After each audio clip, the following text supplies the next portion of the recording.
I'll make new developments now in the search for a missing Sanford woman. Police bringing canine units from Bangor to search for Carrie Rear. Investigators now believe that she was picked up by someone in a car. The dogs following her scent for miles all the way to Dover, New Hampshire. Friends are worried about who picked her up and are hoping this will help police bring her home. It's definitely out of character for her. Obviously, my concern is if you're trying to help her, why haven't you brought her to get help in 12 days? Police are now reviewing surveillance video from New Hampshire to determine whether Rear was really there. I'm now to check in with Steve Minnick. He is tracking the latest on the investigation in Paris after an attack outside the Louvre this morning. Steve? Well, Megan, French officials carrying out several raids today, and that we are told the attacker is now in the hospital. And the French president says that he will be questioned as soon as possible. Police union officials believe he is an Egyptian national. He reportedly shouted Allah Akbar as he charged the group of French soldiers. The soldier opened fire, hitting the man in the stomach. I heard the bombs. The guns. It happened very fast. Really, it all went quickly. We heard gunshots. We didn't know what it was. And this morning, President Trump tweeted a new radical Islamic terrorist is behind the attack, and America needs to get smart. The Louvre is expected to reopen tomorrow. Megan? Steve, thank you. President Trump wrapping up another week in office with new sanctions against Iran and new executive orders before heading out of town for the weekend. ABC's Stephanie Ramos is tracking the developments from Washington. President Trump, at the end of his second week in office, is slapping Iran with a fresh set of sanctions. The Trump administration warning Iran after they tested a ballistic missile. Today, the U.S. sanctioned 25 individuals and entities that provide support to Iran's ballistic missile program and the Islamic Revolutionary Quds Force. Iran admits they conducted a missile test, but didn't violate either United Nations resolutions or Iran's nuclear deal with world powers. This new action shuns the individuals and companies from doing any business in the U.S. or with Americans. Today, we're assigning core principles for regulating the United States financial system. Doesn't get much bigger than that, right? Trump in the Oval Office signing more executive orders, this time on finance regulations. This is a big day. Trump calling for a crackdown of the Dodd-Frank Act, crafted by the Obama administration and passed by Congress in response to the 2008 financial crisis. The orders, an effort to loosen rules on banks and other major financial companies. Despite all of its overreaching, Dodd-Frank did not address the causes of the financial crisis. The White House now embracing unemployment numbers from the Labor Department, a reversal from the campaign trail days. 227,000 jobs, great spirit in the country right now. So we're very happy about that. I think that it's going to continue big league. We're bringing back jobs. With new Iran sanctions in place and more than 50,000 visas being revoked to comply with Mr. Trump's immigration order, the president will sit down for the traditional Super Bowl pregame interview this weekend from Mar-a-Lago, Florida. In Washington, Stephanie Ramos, ABC News. This coming Tuesday, WMTW News 8 will have live coverage of Governor LePage's State of the State address. You can watch it on air, online, or in our mobile app starting at 7. That is the final countdown to Super Bowl 51. We are just over 50 hours to the big game featuring the Pats and the Falcons. Sports director Travis Lee is here now with the latest on this showdown. Trav. Yeah, Tracy, the Patriots hitting the practice field today for their final practice. There will be a walkthrough tomorrow for the team in Houston. Pats have had a clean injury report this week, and it looks like special teamer Nate Ebner could play Sunday after suffering a concussion in the AFC Championship game. He's been listed as limited participation in practice. The Falcons, on the other hand, have greater injury concerns. Their standout center, Alex Mack, has a fibula injury. He is now listed as questionable for Sunday's game. We'll have to hear later how he fared at practice today. Without Mack, that certainly would be a big loss for the Falcons as they try and take on a Patriots defense that's been playing pretty well lately. All right, that's it for the Super Bowl talk right now. We'll have more in the next hour and a half. Travis Lee, WMTW News 8 Sports. All right, sounds good. Thank you, Travis. And don't forget, kickoff for Sunday's Super Bowl 51 is 6:30. Right after the game, we'll have highlights and post-game reaction right here on WMTW News 8 at 11. 2 people were taken to the hospital after an apartment fire in Bath this morning. Fire officials say the fire on Windjammer Way started in a second-story bedroom just before 8. Officials say the fire was caused when a lamp fell onto the bed and ignited the bedding. Well, if you see winter hats hanging from the fences, trees, and signposts in Portland, well, they are there on purpose. Most have small yellow signs that say, "I'm not lost. If you are stuck in the cold, take me to keep warm." A similar effort started last winter, and now it seems the movement is gaining momentum. I think it's a good thing. As people need help with that kind of stuff, or perhaps somebody walking by that's lost their own and can pick one up. I think it's a good thing. It's always a good thing to help each other. And it seems that people are taking advantage too. Some of the yellow cards are still there, but the hats are gone. A notorious Mexican drug lord faces a judge in New York. The security precautions in place to keep El Chapo behind bars. Plus, a man rescued after 7 days at sea, talking about his mother who was never found. What he says about the allegations of foul play in a preview of an ABC News exclusive interview. Good looking start to the weekend with sunshine, temperatures in the 20s tomorrow. It's the Great Maine Outdoor Weekend. Find an excuse to get outside. There's all sorts of activities going on around the state. Check out greatmaineoutdoorweekend.org for something that's happening near you. Total look at the forecast coming up right after the break.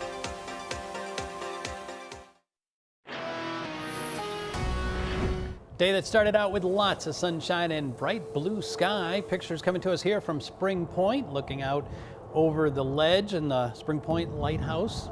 Beautiful day to be out and about. Not much in the way of wind. Then this afternoon the clouds begin to billow up and they've been winning out. Temperature trend over the next several days here. You can see we've got some cooler days, a handful of warmer days mixed in. So it's back and forth and up and down. Right now it's 30 degrees at the Jetport. No excessively cold air for this time of the year. I mean, all things are relative to our north, and nothing really unseasonably warm off to our south. So we're going to hang either side of a few degrees from normal. Clouds out there with some snow showers. You know, this activity's up in the mountains. It's not going to amount to all that much. Kind of sliding in a southeasterly fashion, but a lot of it drying up as it comes out of some of the higher elevations. So if you're headed up to ski country this evening, and you know, you might encounter some snow showers, but other than that, not expecting any big problems. In fact, the weekend as a whole won't feature anything too significant as far as the weather goes. Fairly dry pattern with high pressure nosing in tomorrow. And continued on the cool side. That's what all these purples and blues indicate, where all the colder air is. You can see it draped across the northern tier. And then finally on Sunday, we got a storm system off to our west. This is going to race across the country, but stay to our north. It is not going to have a lot of moisture with it, but I think it'll bring us some cloudiness. And we may see some snow showers here Sunday night. More significant storm wouldn't arrive until Tuesday night and into Wednesday. So Saturday features sunshine, a blend of sun and clouds up in the mountains. Sunday, you can see the clouds become a bit more numerous, so sort of just a gray day, and there'll be some scattered snow showers around in the afternoon. A better chance of a snow shower coming through Sunday night into Monday morning, but Monday itself, I think we begin to clear things out.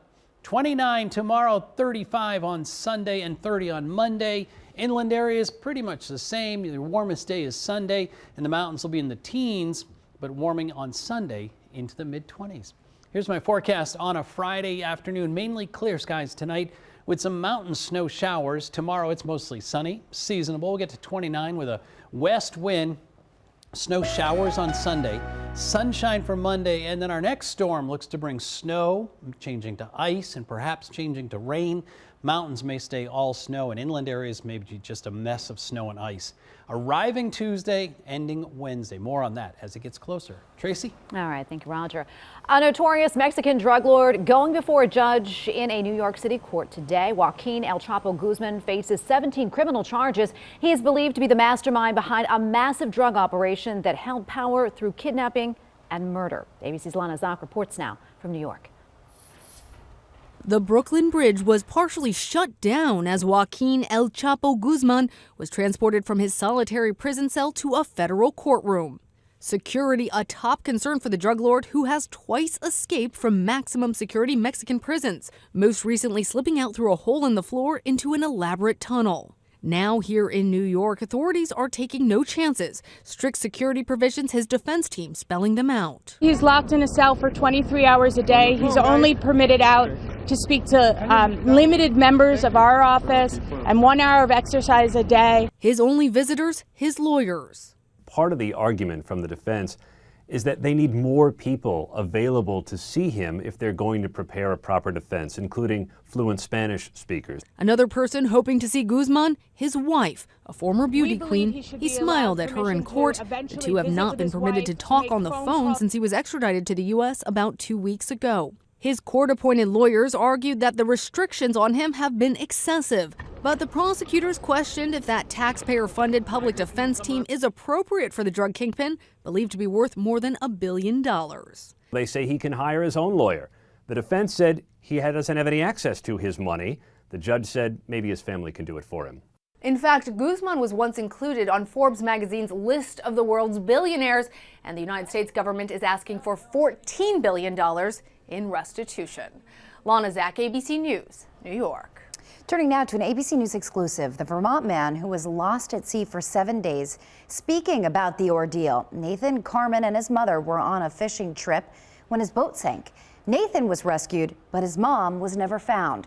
We later learned that Nathan was once a suspect in his grandfather's shooting death, but he was never charged. And now there are questions about just what happened on that boat. I'm just asking you to defend yourself against these people who are saying that you did something to your boat that would make it sink. That's not true. The only way that I can speak out against them is to say what actually happened, and that's what I've been trying to do. Okay. Another thing that's happened since we last got together, police searched your mom's home. Yeah, Did you know anything about that? We're done for this evening, period. We're done here. Well, Nathan did eventually sit back down for the interview, and you can watch more of it tonight on 2020 right here on Channel 8 at 10 p.m. The U.S. added 227,000 jobs in January. That is a healthy gain, but the unemployment rate ticked up slightly to 4.8%. This is the first jobs report to be released under the Trump administration, but the survey was conducted while Barack Obama was still in office. Now, it's unclear whether Trump will accept these numbers, as he once declared the unemployment rate, quote, a hoax. Super Bowl Sunday for New England fans is all about the drive for 5, but the snack menu is also critical for the big game. The USDA says Americans eat more food on game day than any other day of the year. That doesn't include Thanksgiving, though. But the top item is wings. Yeah. Americans are expected to eat more than 1 billion of them. That's a lot of wings. According to Nielsen, shoppers will spend $227 million on chips, $58 million on deli sandwiches, and more than 11 million pizzas are expected to be ordered. It's great for the economy. Absolutely. Not good for our waistlines, but what the heck, right? It's a Super Bowl. Speaking of snacks in Total Health, a look at how much those Super Bowl snacks will cost you in calories. Killjoy. Also, just Gronk being Gronk. An injured back isn't keeping the fan favorite away from the Super Bowl fun. The dig he took at the NFL commissioner during this AM training session. And a quick check on Wall Street for you. The Nasdaq gaining 30 to close at another all-time high. The S&P rose 16 and the Dow Jones gained 186. And now here's a look at your local stocks.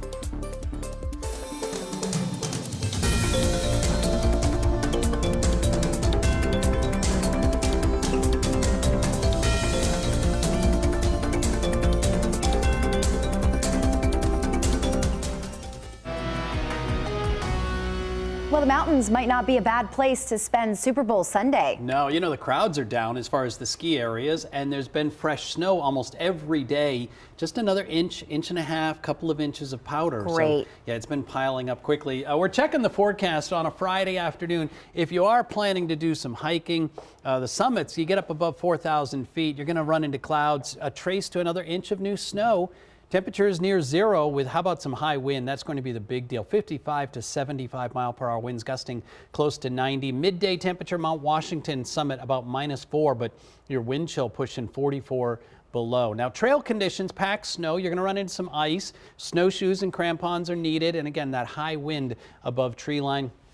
43 inches of snow is on the ground at Gray Knob Cabin. Of course, that's up over 4,300 feet. And good news, sunset now later and later coming in at about 4:45. Tracy? On Total Health tonight, you may have noticed that most of us here at Channel 8 are wearing red today. Well, that's because we are celebrating Wear Red Day, the American Heart Association's national initiative to raise awareness about cardiovascular disease in women. And there was an event in Portland this morning marking the day. Portland firefighters talked about the importance of bystander CPR and gave demonstrations as well. And survivors talked about their battle with heart disease, which is the #1 killer of women. You have to be your own advocate. We like to think that everybody else is taking care of us, but the truth is we need to take care of ourselves. Well, February is also American Heart Month, and in honor of it, Portland City Hall will be lit up in red all month long.